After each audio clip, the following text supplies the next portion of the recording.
C'est l'été et j'ai la flemme d'aller à la salle de sport. Vous avez peut-être pas envie d'aller au gym, mais à la place, profiter du soleil, aller voir des amis, partir en vacances, faire un road trip. Si vous êtes au Québec comme moi, vous savez que l'été est très court et on a envie d'en profiter. Et je vais vous dire un petit secret de coach, là. J'irai pas non plus. Mais ça m'empêchera pas de rester en shape et de conserver mes résultats. Dans cette vidéo, je te partage tous mes secrets de coach pour rester fit tout en profitant de mon été. Mais avant, je me présente. Moi, c'est Ariel, je suis coach sportive. Bienvenue sur ma chaîne où on parle de fitness, de vrais desserts et de tout ce qui façonne notre rapport à l'entraînement et à l'alimentation. Mon premier conseil, ça va être « arrête pas de t'entraîner ». Bon, je sais, je viens de te promettre que tu n'auras pas à mettre les pieds dans une salle de sport. Non, justement, entraîne-toi chez toi, dehors au soleil ou n'importe où si tu es en vacances. Mais si tu veux conserver tes résultats ou continuer de progresser, ça va être important de t'entraîner quand même.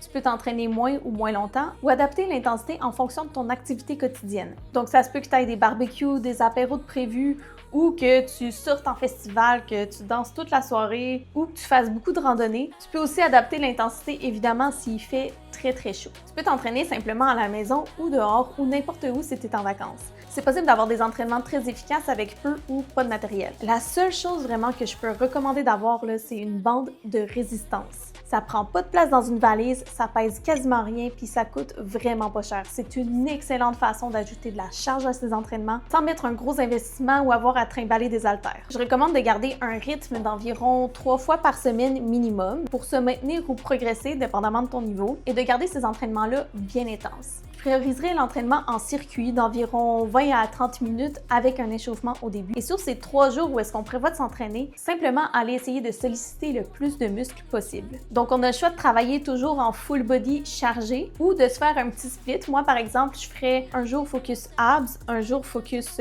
fessiers jambes et un jour focus haut du corps. Ça peut fonctionner aussi, ça c'est à vous de voir. Les circuits chargés vont être super efficaces pour conserver ta masse musculaire tout en ayant une forte dépense calorique. Ça va être super pratique si tu as des périodes plus sédentaires pendant l'été ou si tu veux mettre moins de temps pendant ton entraînement. Le ratio minutes de travail et efficacité au niveau musculaire et cardio est super intéressant. Si vous voulez faire des circuits, c'est sûr que c'est intéressant de suivre des programmes qui ont été construits par des coachs. Comme ça, on est sûr de ne pas négliger aucun groupe musculaire. Je vais vous laisser ici des petits exemples de circuits que vous pouvez suivre en vacances avec peu ou pas de matériel.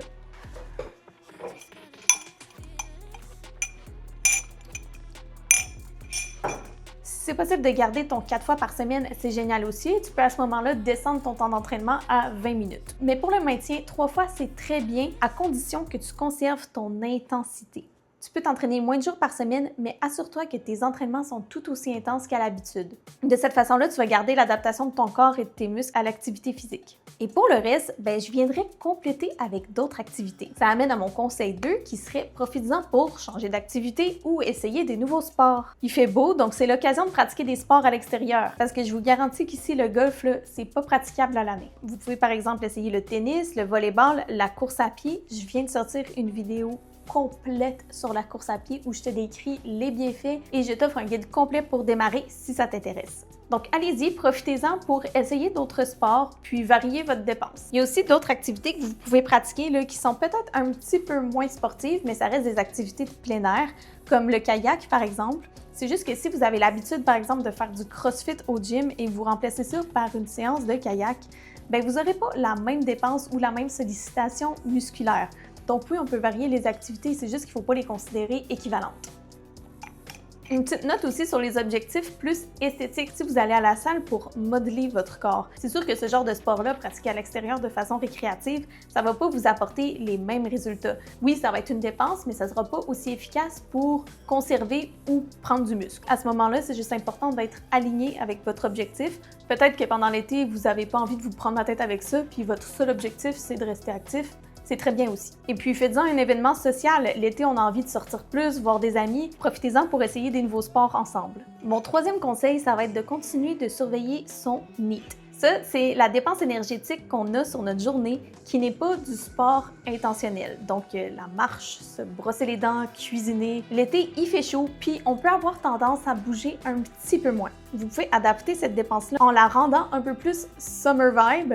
Ça peut être aller en festival, danser toute la soirée. On a eu le Festival d'été de Québec récemment et je vous garantis que la dépense, elle est là. Ça peut être se balader en ville, faire les boutiques, les galeries d'art, ou ça peut être une journée piscine aussi. L'autre chose par rapport à ça aussi, c'est qu'avec la chaleur, si on est posé puis on se prélasse au bord de la piscine, on va avoir tendance à bouger beaucoup moins. Si tu veux garder tes résultats ou continuer de perdre du gras si tu es en perte de gras, essaie de garder une dépense quotidienne similaire. Ça va prendre un effort intentionnel de ta part là, quand il fait chaud parce que instinctivement, on bouge moins. Ça peut facilement réduire ta dépense là, de 200 à 400 calories.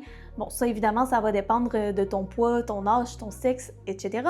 Mais ça fait vraiment une différence là, dans ton déficit calorique ou ton maintien. Ton NEAT pendant l'été peut vraiment compromettre ton maintien ou ta perte de gras. Après, ça dépend vraiment de ce que vous faites pendant votre été.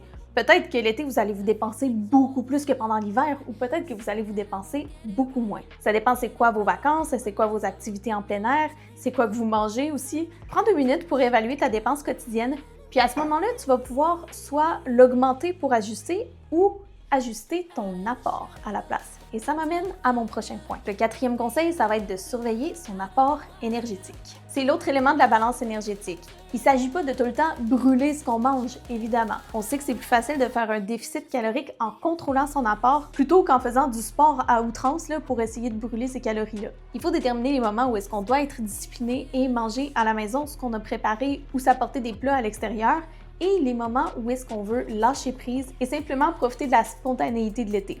C'est correct d'être un petit peu plus lousse que d'habitude, mais je conseille quand même de rester conscient par rapport à ça. C'est sûr que l'été va être plus spontané, puis vous n'allez pas nécessairement pouvoir prévoir tous vos repas. Quand c'est possible, focussez-vous vraiment sur construire des assiettes équilibrées, faites-le plein de protéines. Comme ça, quand les événements arrivent et on vous invite un soir pour un resto, bien, vous allez être prêt. Vous allez déjà avoir votre apport en protéines. Aussi, ce qui est primordial, c'est vraiment d'aller chercher des connaissances de base en nutrition.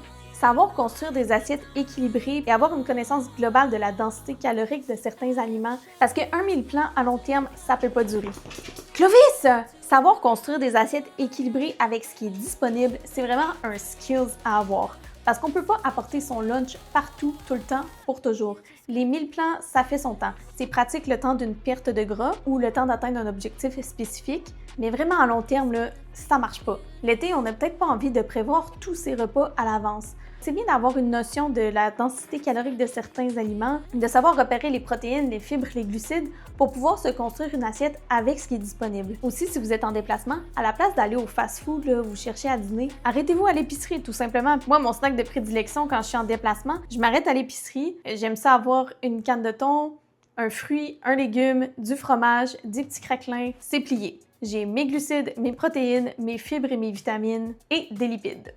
Un petit mot sur l'alcool aussi. L'été, on a peut-être tendance à boire un petit peu plus. Faut pas oublier que l'alcool, c'est très calorique. On parle de 7 calories par gramme d'alcool. La plupart des cocktails ou des boissons alcoolisées là, vont avoir 150 à 250, voire 300 calories là, par boisson. Je vous dis pas de le couper, mais il faut le considérer. Moi, ça fait partie des choses dont je me prive pas, mais je modère ma consommation. Je choisis les moments où est-ce que je consomme un verre d'alcool et les moments où j'évalue que ça vaut pas la peine. Bon, puis après l'alcool, au passage, je mentionne l'importance de l'hydratation, mais ça, je pense que tout le monde est au courant. Le 5e conseil, ça va être simplement d'accepter de faire certains choix. On peut pas tout avoir. Si tu mets moins d'efforts, tu vas forcément ralentir tes résultats ou perdre un petit peu de forme physique. Mais si tu as envie de prendre une pause temporaire pour reprendre en force à la fin de l'été et ça aide à ta motivation à long terme, c'est correct aussi. On a le fabuleux concept de la mémoire musculaire. Si vous reprenez votre activité, le corps va vite rattraper sa forme. Ces conseils-là sont surtout pour la majorité des gens pour qui le fitness, c'est pas leur métier. L'objectif, c'est d'être en santé, bien dans son corps, bien dans ses vêtements. Et dans ça, on a vraiment du jeu dans ce qu'on peut faire comme activité, contrairement au type body ou compétition fitness bikini, où là, l'entraînement et l'alimentation vont être millimétrés. Mais pour nous, le commun des mortels, on n'a pas à faire ça. Peu importe ce que vous faites, là, portez le bikini puis ayez du fun. Ce qui prime avant tout, et je vais le répéter jusqu'à la fin des temps, c'est la régularité à long terme. Va pas à la salle de sport si c'est pour te sentir puni ou privé de quelque chose. Ça sert à rien, ça va te dégoûter, puis le but c'est pas de développer une mauvaise relation avec le gym. Adapte tout simplement. Bien sûr, si ça vous fait plaisir, continuez d'y aller. L'idée, c'est de donner des astuces pour conserver ses progrès sans tout laisser tomber d'un coup parce que c'est l'été. Si jamais ce que vous avez besoin, c'est d'une pause complète, prolongée tout l'été, prenez-la et revenez en force à la fin de l'été. Donc voilà, c'est tout ce que j'avais pour vous. C'est juste une petite vidéo un peu plus chill où j'avais envie de vous partager les conseils que moi je mets en place pour rester fit tout au long de l'été sans avoir à aller à la salle. J'espère que vous avez apprécié. N'hésitez pas à liker la vidéo et vous abonner pour suivre ce qui s'en vient. Profitez bien de votre été, restez curieux et critiques. Bye!